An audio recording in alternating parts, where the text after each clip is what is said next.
종목 진단 이어가겠습니다. 이번에는 보더님이 유튜브에 남겨주셨어요. 안녕하세요, 보더님. 일진 머티리얼즈네요. 37,600원 10%입니다. 2차 전지 길게 볼 건데 전망 나쁘지 않겠죠? 라고 남겨주셨습니다. 저희가 딱 2주 전에 두 분과 함께 이 종목 예스 올 노로 이 일진 머티리얼즈를 봤었는데 두 분 다 예스를 주셨었거든요. 딱 그때가 저점이었네요. 21,000원대부터 올라오고 있습니다. 물론 우리 보더님은 그 전에 사셔가지고 지금 손실을 만회하고 있는 구간이긴 한데 자, 어느 정도까지 또 수익을 낼 수 있을지도 한번 들어볼게요. 김정수 전문가님, 네, 전기차 쪽은 유럽에서의 공장 재개 기대감만 기다리면 된다. 네, 이 포인트 아까 이야기가 좀 나왔었잖아요. 일진 머티리얼즈 같은 포인트로 좀 접근해 볼까요? 네, 지금 전기차는 이렇게 보시면 됩니다. 이제 세 가지가 받쳐졌었던 거예요. 그러니까 전기차에 대한 이제 주가 밸류는 크게 이제 세 가지가 받쳐졌던 겁니다. 이 프리미엄을 줬던 요인이 첫 번째는 이제 실적 가시화. 그러니까 작년도까지만 하더라도 우리가 이제 전기차라고 한다면 이제 계속 의구심이 많이 있었습니다. 설사 주문을 많이 한다고 하더라도 그 대규모의 이 물량을 소화할 수 있을 만한 이게 갖춰지지 못했었는데, 그래서 이제 테슬라가 항상 의심을 받았죠. 하지만 이제 기가 팩토리 때문에 대량 생산이 가능하다라는 걸 보여줬고요. 옛날에는 우리가 테슬라 막 전기차 주문하게 되면 막 2년, 3년씩 막 기다리고 그랬어야 되거든요. 근데 지금 그러지 않으니까 충분히 물량이 소화할 수 있다라는 거를 이제 중국 기가팩토리 설치하면서 보여줬어요. 그것 때문에 전기차가 이제 레벨업이 하나 된 겁니다. 아, 이제 대량 생산으로 이제 갈 수가 있겠구나. 그다음에 두 번째가 유럽 쪽에서 이제 대규모 이 캐파 증설과 함께 이 전기차 쪽 내연에서 완전 전기차 쪽으로 상당히 속도를 좀 붙이는데 이게 유럽 정부에서 막 벌금을 때리다 보니까 폭스바겐 같은 경우만 하더라도 하루에 공장 돌리지 않게 되게 되면 2조 7천억씩 손실을 봐요. 일주일 되면은 27조 날아가는 거예요, 여러분. 네. 장난 아니죠?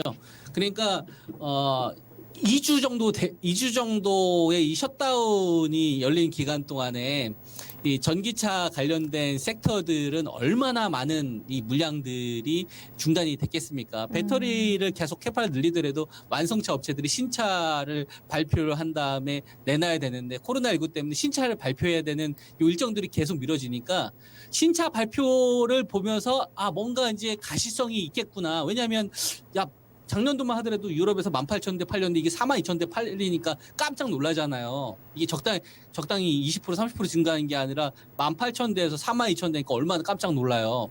그래서 그러니까 2분기 3분기 되면은 아우디도 그렇고 BMW도 그렇고 벤츠도 그렇고 전기차 줄줄이 나오는데 코로나와 관련된 요거는 뭐 우한 쪽 봉쇄만 잘 하게 되면 되겠지. 유럽이니까 거리가 멀잖아. 그러니까 신차 모멘텀에 대한 기대치가 두 번째였었던 거예요. 네. 그러니까 첫 번째가 대량 생산이 가능하다. 그러니까 대량 생산이 힘들 것 같은데 가능하다라고 하면서 레벨업이 하나 됐던 거고, 두 번째는 신차 모멘텀인데 이게 유럽 쪽에서 이제 정부 지원 자금, 그죠? 하면서 그 다음에 이것 때문에 가시성이 보였던 거. 세 번째가 뭐였었냐면은 시장의 대안주 역할. 전기차만큼 확실하게 성장할 수 있고 시장 사이즈가 큰 게 없었던 거예요.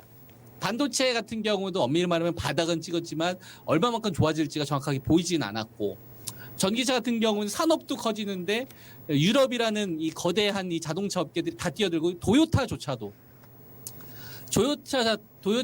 1년에 자동차를 1,000만 대 이상 팔아요. 근데 그 전기차 판매량을 1%에서 2%밖에 잡지 않습니다. 만 대에서 2만 대밖에 잡지 않아요. 거의 하이브리드란 말이에요. 그래서 그 일본 같은 경우 보면 거의 절반이 하이브리드입니다.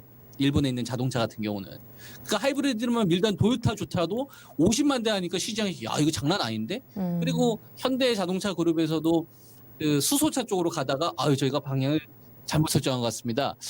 전기차 쪽으로 방향을 옮기겠어요. 이런 식으로 전기차 쪽으로 완전 방향 옮겼잖아요. 그러니까 전기차 쪽에 대한 가시성이 유럽 쪽 시장과 같이 열리면서 시장의 완전 대안주가 돼버렸던 거예요.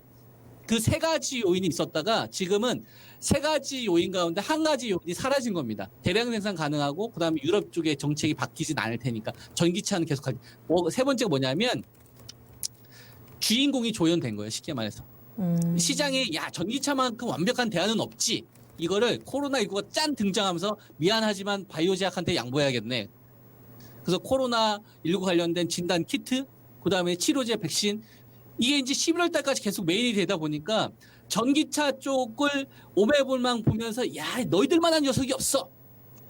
이게 바뀌다 보니까 주인공이 조연으로 바뀌어 버린 거예요. 그러니까 전기차에 대한 이 주가 밸류를 상승시킬 수 있었던 요인들이 세 가지가 있었는데 한 가지 요인이 이빨이 빠져버린 거죠. 그러니까 폭스바겐에 의한 이제 공장 재가동이나 이런 거는 첫 번째 이빨은 있는 상태에서 두 번째 이빨이 채워지는 구간인 거예요. 그러니까 직전 고점까지 회복한다는 건 지금은 어려운 거고 한 3분의 2 정도 수준 회복하면은 괜찮다 이거죠. 왜냐하면 시장이 대안 역할을 바이오제약한테 빼앗겨 버렸기 때문에. 예. 무슨 말씀인지 이해되죠? 그래서 네. 포트는 이제 바이오제약에서 코로나19와 관련된 치료제나 백신 이거 이제 나오는 업체들은 대박 낼 텐데 이거 안 하면 되겠습니까? 계속 수단 돌 거란 말이에요. 여기에 메인이 된 상태에서 이제 5G나 전기차나 반도체를 가지고 트레이딩하는 식으로 시장판이 바뀌어버린 겁니다. 그러니까 일지 머티리얼즈 같은 경우도 한 3분의 2선 정도의 어떤 회복 정도가 되면 그때 이제 좀 물량을 한번 좀 정리를 했다가 다시 또 트레이딩을 준비하는 전략을 가져가는 게 유리하다 이거죠. 추세 대응 전략은 가져가면 안 됩니다. 네. 왜냐하면 대안을 빼앗겨버린 거예요. 주인공 네네. 역할을. 무슨 말씀인지 이해되시죠? 네. 왜냐하면 소비 위축은 분명히 불가피하잖아요. 그러니까 이런 네. 것들이 바뀌었으니까 이런 걸 좀 고려하셨으면 좋겠고 반등 목표치는 네. 지금 60일선이 조금 내려오는데 4만 원에서 4만 2, 3천 원 정도 오는 자리에서 한번 좀 끊으면 되지 않을까. 그러니까 지금 37,600원 정도 되는 물량은 저 정도 선에서 이제 한번 끊었다가 그리고 나서 한번 다시 조정 타임을 좀 네. 기다리시는 전략으로 가는 게 유리하겠다. 그래서 추세 대응하지 마시고 매매 대응하셔라. 팔았다가 다시 살 생각하셔라. 이런 식으로 전략을 세우세요. 네. 알겠습니다. 보더님, 네, 이 장기 투자 얘기를 하셨는데요. 지금 추세 대응하게 되면 더 좀 힘들어질 수도 있기 때문에 일단은 좀 전략적으로 접근하시는 게 좋을 것 같아요. 그 목표치 4만 원, 4만 2, 3천 원까지 좀 들고 가신 이후에 끊고 다시 보는 전략, 네, 고려해 보시길 바랍니다. 그 근거 자세히 들어봤어요. 일진 머티리얼즈였습니다. 전기차 갖고 계신 분들 같이 참고해 보시면 될 것 같고요.